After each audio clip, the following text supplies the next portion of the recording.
भाई जी, ये बात सुनकर कि ये सारी ऑर्गेनाइजेशन वॉलंटरी कंट्रीब्यूशन से चल रही है, ये सुनकर ये बात बहुत दिल को छू गई, क्योंकि बहुत कम ऑर्गेनाइजेशंस हैं ऐसी जो इस रूप से चलती हों।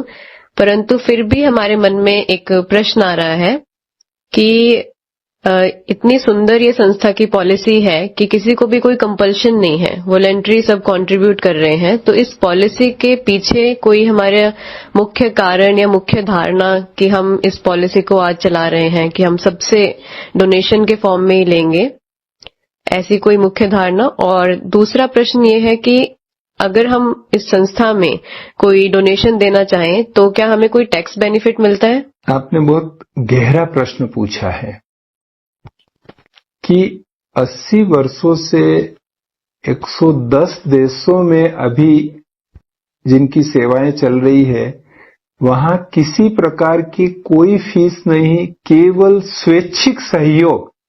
जो आप डोनेशन वर्ड यूज कर रहे हैं, वह डोनेशन भी हम यहां वो वर्ड यूज नहीं करते हैं, क्योंकि डोनेशन नॉर्मली किसी अन्य जो संस्था एक अलग अस्तित्व होता है, ऐसी संस्था को दिया जाता है, तब उसको डोनेशन कहते हैं। यहां हम उसको स्वैच्छिक सहयोग कहते हैं, वॉलंटरी कंट्रीब्यूशन कहते हैं।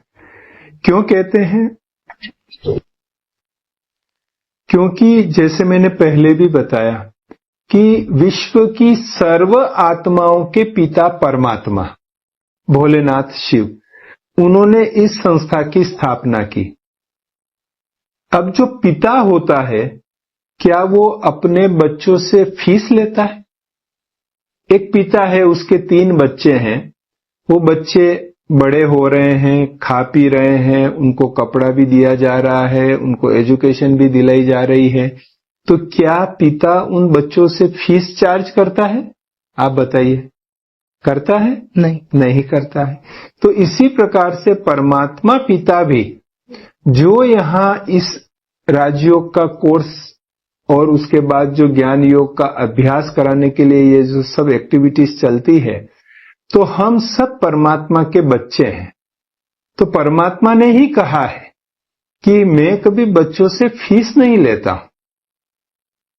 अगर फीस नहीं लेते हैं तो फिर चलेगा कैसे? तो उसके लिए बाबा ने यही बताया, परमात्मा ने यही बताया कि जैसे एक घर में कमाने वाले सदस्य धन का सहयोग करते हैं, ऐसे ही यह एक अलौकिक परिवार है, और इस परिवार में जो सदस्य कमाने जाते हैं, कमाते हैं, वो अपनी स्वेच्छा से जो सहयोग देंगे, उस स्वैच्छिक सहयोग से ये संस्था चलेगी। इसीलिए परमात्मा पिता ने, शिव बाबा ने, ब्रह्मा बाबा ने यहां पर कोई फीस का कंसेप्ट रखा ही नहीं। बाकी जहां तक सवाल है कि जो भाई बहने धन का सहयोग देते हैं, वो नकद में भी देते हैं और वो चेक के द्वारा भी देते हैं। तो हमारा जो ट्रस्ट है उसमें ATG का रजिस्ट्रेशन कराया हुआ है, तो उस ट्रस्ट में जो सहयोग देंगे उनको ATG का बेनिफिट इनकम टैक्स एक्ट में जरूर मिलता है।